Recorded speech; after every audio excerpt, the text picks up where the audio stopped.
ओम शांति। आज 26 जून 2024 की साकार मुरली। आज बाबा ने कहा, मीठे बच्चे सदा इसी नशे में रहो कि हमारा पद्मा पदम भाग्य है। जो पतित पावन बाप के हम बच्चे बने हैं, उनसे हमें बेहद सुख का वर्षा मिलता है। प्रश्न, तुम बच्चों को किसी भी धर्म से घृणा व नफरत नहीं हो सकती है। क्यों? उत्तर, क्योंकि तुम बीज और झाड़ को जानते हो। तुम्हें पता है यह मनुष्य सृष्टि रूपी बेहद का झाड़ है। इसमें हर एक का अपना अपना पाठ है। नाटक में कभी भी एक्टर्स एक दूसरे से घृणा नहीं करेंगे। तुम जानते हो, हमने इस नाटक में हीरो हीरोइन का पार्ट बजाया। हमने जो सुख देखे वो और कोई देख नहीं सकता। तुम्हें अथाह खुशी है कि सारे विश्व पर राज्य करने वाले हम हैं। ओम शांति। ओम शांति कहने से ही बच्चों को जो नॉलेज मिली है वो सारी बुद्धि में आ जानी चाहिए। बाप की भी बुद्धि में कौन सी नॉलेज है? यह मनुष्य सृष्टि रूपी झाड़ है, जिसे कल्प वृक्ष भी कहते हैं। उसकी उत्पत्ति, पालना, फिर विनाश कैसे होता है, सारा बुद्धि में आना चाहिए। जैसे वह जड़ झाड़ होता है और यह है चैतन्य। बीज भी चैतन्य है, उनकी महिमा भी गाते हैं। वह सत्य चैतन्य है, अर्थात झाड़ के आदिमय दंत का राज समझा रहे हैं। कोई भी ऑक्यूपेशन को जानता नहीं। प्रजापिता ब्रह्मा के ऑक्यूपेशन को भी जानना चाहिए ना। ब्रह्मा को कोई याद नहीं करते, जानते ही नहीं। अजमेर में ब्रह्मा का मंदिर है। त्रिमूर्ति चित्र छपाते हैं, उनमें ब्रह्मा, विष्णु, शंकर हैं। ब्रह्मा देवताए नमः कहते हैं। अब तुम बच्चे जानते हो, इस समय ब्रह्मा को देवता नहीं कहा जाता है। जब संपूर्ण बने तब देवता कहा जाए। संपूर्ण बन चले जाते हैं सूक्ष्म वतन में। बाबा कहते हैं, तुम्हारे बाप का नाम क्या है? किससे पूछते हैं? आत्मा से। आत्मा कहती है, हमारा बाबा। जिसको मालूम नहीं है कि किसने कहा, वो तो प्रश्न पूछ न सके। अब बच्चे समझ तो गए हैं, बरोबर दो बाप सबके हैं। ज्ञान तो एक ही बाप देते हैं। अभी तुम बच्चे समझते होंगे, ये शिव बाबा का रथ है। बाबा इस रथ द्वारा हमको ज्ञान सुनाते हैं। एक तो यह जिस्मानी ब्रह्मा बाप का रथ, और दूसरा फिर रूहानी बाप का यह रथ है। उस रूहानी बाप की महिमा है सुख का सागर, शांति का सागर। पहले तो यह बुद्धि में रहेगा। यह बेहद का बाप है, जिससे बेहद का वर्षा मिलता है। पावन दुनिया के मालिक पावन दुनिया के मालिक बनते हैं। निराकार को बुलाते हैं, पतित पावन आओ। आत्मा ही बुलाती है। जब पावन आत्मा है तब नहीं पुकारते, पतित हैं तो पुकारते हैं। अब तुम आत्मा जानती हो, वह पतित पावन बाप इस तन में आया है। यह भूलना नहीं है, हम उनके बने हैं। यह सौभाग्य तो क्या, पदम भाग्य की बात है। फिर उस बाप को भूलना क्यों चाहिए? इस समय बाप आए हैं, यह नई बात है। शिव जयंती भी हर वर्ष मनाई जाती है, तो जरूर वो एक बार ही आते हैं। लक्ष्मी नारायण सतयुग में थे, इस समय नहीं है, तो समझाना चाहिए उन्होंने पुनर्जन्म लिया होगा। 16 कला से 12 से 14 कला में आए होंगे। यह तुम्हारे बिना कोई नहीं जानते। सतयुग कहा जाता है नई दुनिया को।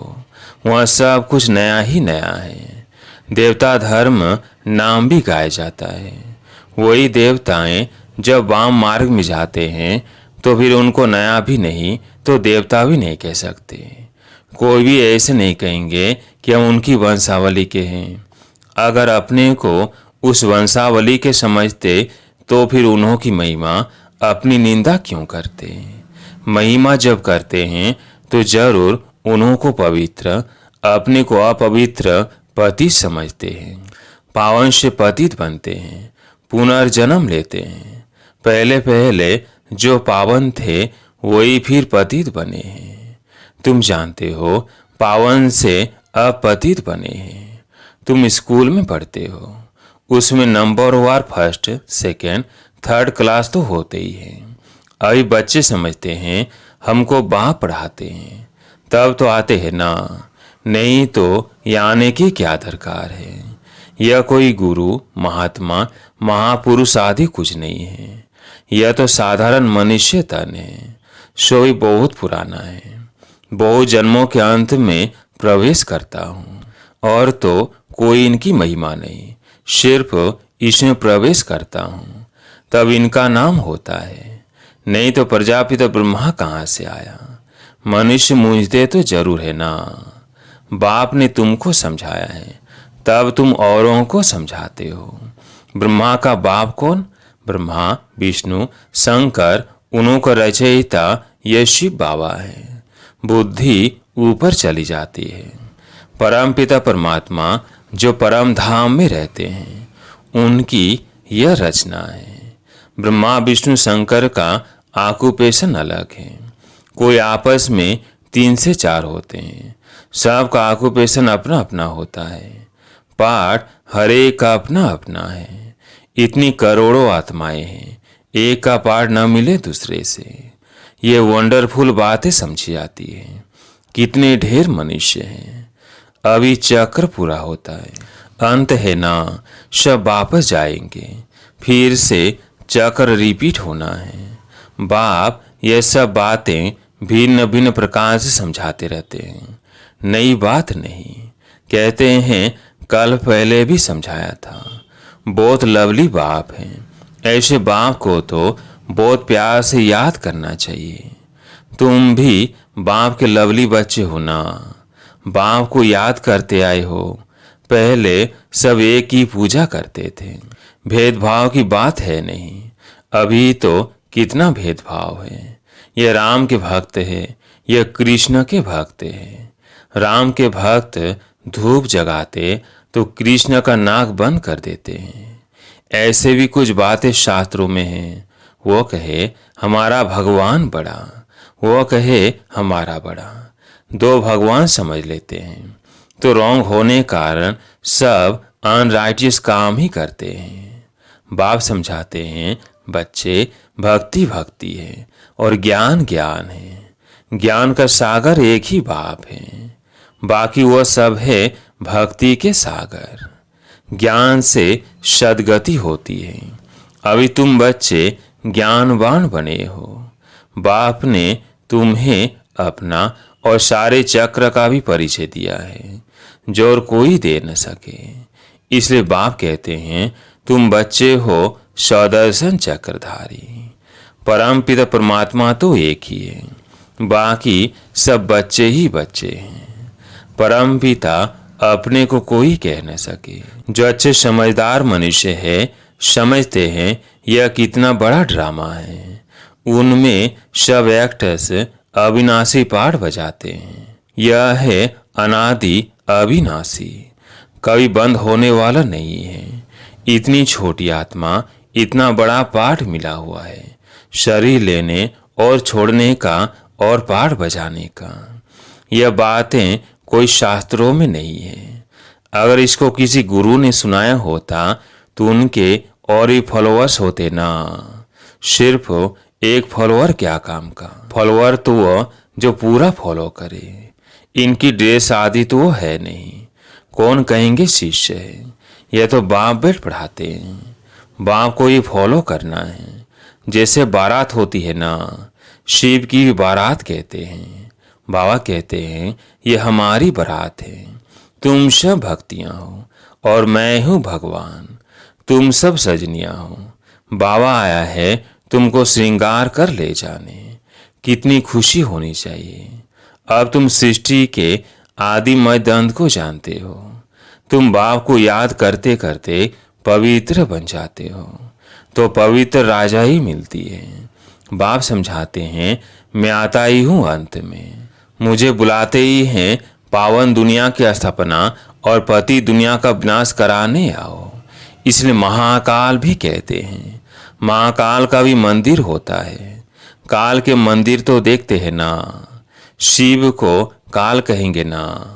बुलाते हैं कि आकर पावन बनाओ, आत्माओं को ले जाते हैं। बेहद का बाप कितनी ढेर आत्माओं को लेने लिए आए हैं। काल काल महाकाल सब आत्माओं को पवित्र गुल गुल बनाकर ले जाते हैं। गुल गुल बन जाए तो फिर बाप भी ले चलेंगे गोद में। अगर पवित्र नहीं बनेंगे तो सजाएं खानी पड़ेंगी। फर्क तो रहता है ना, पाप रह जाते हैं तो भी सजा खानी पड़े। पद भी ऐसा मिलता है, इसलिए बाप समझाते हैं, मीठे बच्चों बहुत बहुत मीठा बनो। श्री कृष्ण सबको मीठा लगता है ना। कितना प्रेम से श्री कृष्ण को झुलाते हैं। ध्यान में श्री कृष्ण को छोटा देख झट गोद में उठाकर प्यार करते हैं। बैकुंठ में चले जाते हैं, वहाँ श्री कृष्ण को चैतन्य रूप में देखते हैं। अभी तुम बच्चे जानते हो सचमुच बैकुंठ आ रहा है। हम भविष्य में यह बनेंगे। श्री कृष्ण पर कलंक लगाते हैं, वह सब रॉन्ग है। तुम बच्चों को पहले नशा चढ़ना चाहिए। शुरू में बहुत साक्षात्कार हुए थे, फिर पिछाड़ी में बहुत होंगे। ज्ञान कितना रमणीक है, कितनी खुशी रहती है। भक्ति में तो कुछ भी खुशी नहीं रहती। भक्ति वालों को यह थोड़ी मालूम रहता है कि ज्ञान में कितना सुख है, भेंट कर न सके। तुम बच्चों को पहले यह नशा चढ़ना चाहिए। यह ज्ञान सिवाय बाप के कोई भी ऋषि मुनि आदि दे नहीं सकते। लौकिक गुरु तो किसको ही मुक्ति, जीवन मुक्ति का रास्ता बता नहीं सकते। तुम समझते हो कोई मनुष्य गुरु हो नहीं सकता जो कहे, हे आत्माओं बच्चों मैं तुमको समझाता हूँ। बाप को तो बच्चे बच्चे कहने की प्रैक्टिस है। जानते हैं ये हमारी रचना है। ये बाप भी कहते हैं, मैं सब का रचयिता हूँ। तुम सब भाई भाई हो। उनको पाठ मिला है, कैसे मिला है वो बैठ समझाते हैं। आत्मा में ही सारा पाठ भरा हुआ है। जो ही मनुष्य आते हैं 84 जन्मों में कभी एक जैसे फीचर से मिल न सके। थोड़ी थोड़ी चेंज होती जरूर है। तत्व भी शतो रजो तमो होते जाते हैं। हर जन्म के फीचर्स एक न मिले दूसरे से, यह भी समझने की बातें हैं। बाप रोज समझाते रहते हैं, मीठे बच्चे बाप में कभी संशय नहीं लाओ। संशय और निश्चय 2 अक्षर है ना। बाप माना बाप, इसमें संशय तो हो न सके। बच्चा कह न सके कि मैं बाप को याद कर नहीं सकता हूँ। तुम घड़ी घड़ी कहते हो योग नहीं लगता। योग अक्षर ठीक नहीं है। तुम तो राज ऋषि हो। ऋषि अक्षर पवित्रता का है। तुम राज ऋषि हो तो जरूर पवित्र होंगे। थोड़ी बात में फेल होने से फिर राजा ही मिल न सके, प्रजा में चले जाते हैं। कितना घाटा पड़ जाता है। नंबरवार पद होते हैं ना, एक का पद न मिले दूसरे से। यह बेहद का बना बनाया ड्रामा है। सिवाय बाप के कोई समझा ना सके। तो तुम बच्चों को कितनी खुशी होती है। जैसे बाप की बुद्धि में सारा ज्ञान है, वैसे तुम्हारी बुद्धि में भी है। बीज और झाड़ को समझना है। मनुष्य सृष्टि का झाड़ है। इनके साथ बनेन ट्री का मिसाल बिल्कुल एक्यूरेट है। बुद्धि भी कहती है हमारा आदि सनातन देवी देवता धर्म का जो थूर था वह प्राय लोप हो गया है। बाकी सब धर्मों की टाल टाली आदि खड़ी है। ड्रामानुसार यह सब होना ही है। इसमें घृणा नहीं आती। नाटक में एक्टर्स को कभी घृणा आएगी क्या? बाप कहते हैं तुम पतित बन गए हो, फिर पावन बनना है। तुम जितना सुख देखते हो उतना और कोई नहीं देखते। तुम हीरो हीरोइन हो, विश्व पर राज्य पाने वाले हो, तथा खुशी होनी चाहिए ना। भगवान पढ़ाते हैं कितना रेगुलर पढ़ना चाहिए, इतनी खुशी होनी चाहिए। बेहद का बाप हमें पढ़ाते हैं। राजयोग भी बाप ही सिखलाते हैं। कोई शरीरधारी तो सिखला न सके। बाप ने आत्माओं को सिखलाया है। आत्मा ही धारण करती है। बाप एक बार ही आते हैं पाठ बजाने। आत्मा ही पाठ बजाकर एक शरीर छोड़ दूसरा लेती है। आत्माओं को बाप पढ़ाते हैं, देवताओं को नहीं पढ़ाएंगे। वहाँ तो देवता ही पढ़ाएंगे। संगम युग पर बाप ही पढ़ाते हैं, पुरुषोत्तम बनाने के लिए। तुम ही पढ़ते हो। यह संगम युग एक ही है जब तुम पुरुषोत्तम बनते हो। शैत्य बनाने वाला, सतयुग की स्थापना करने वाला एक ही सच्चा बाबा है। अच्छा, मीठे मीठे सिकिलते बच्चों प्रति माता पिता बाप दादा का याद, प्यार और गुड मॉर्निंग। रूहानी बाप की रूहानी बच्चों को नमस्ते। हम रूहानी बच्चों की रूहानी बाप दादा को याद, प्यार, गुड मॉर्निंग, नमस्ते नमस्ते। धारणा के लिए मुख्य सार। पहला पॉइंट है, संगम युग पर डायरेक्ट भगवान से पढ़ाई पढ़कर ज्ञानवान आस्तिक बनना और बनाना है। कभी बाप व पढ़ाई में संशय नहीं लाना है। दूसरा पॉइंट है, बाप समान लवली बनना है। भगवान हमारा श्रृंगार कर रहे हैं, इस खुशी में रहना है। किसी भी एक्टर से घृणा व नफरत नहीं करनी है। हर एक का इस ड्रामा में एक्यूरेट पार्ट है। आज प्यारे मीठे बाबा का वरदान। सेवाओं की प्रवृत्ति में रहते बीच बीच में एकांतवासी बनने वाले अंतर्मुखी भव। सेवाओं की प्रवृत्ति में रहते बीच बीच में एकांतवासी बनने वाले अंतर्मुखी भव। साइलेंस की शक्ति का प्रयोग करने के लिए अंतर्मुखी और एकांतवासी बनने की आवश्यकता है। कई बच्चे कहते हैं अंतर्मुखी स्थिति का अनुभव करने व एकांतवासी बनने के लिए समय ही नहीं मिलता, क्योंकि सेवा की प्रवृत्ति, वाणी की शक्ति की प्रवृत्ति बहुत बढ़ गई है। लेकिन इसके लिए इकट्ठा आधा घंटा व 1 घंटा निकालने के बजाय बीच बीच में थोड़ा समय भी निकालो तो शक्तिशाली स्थिति बन जाएगी।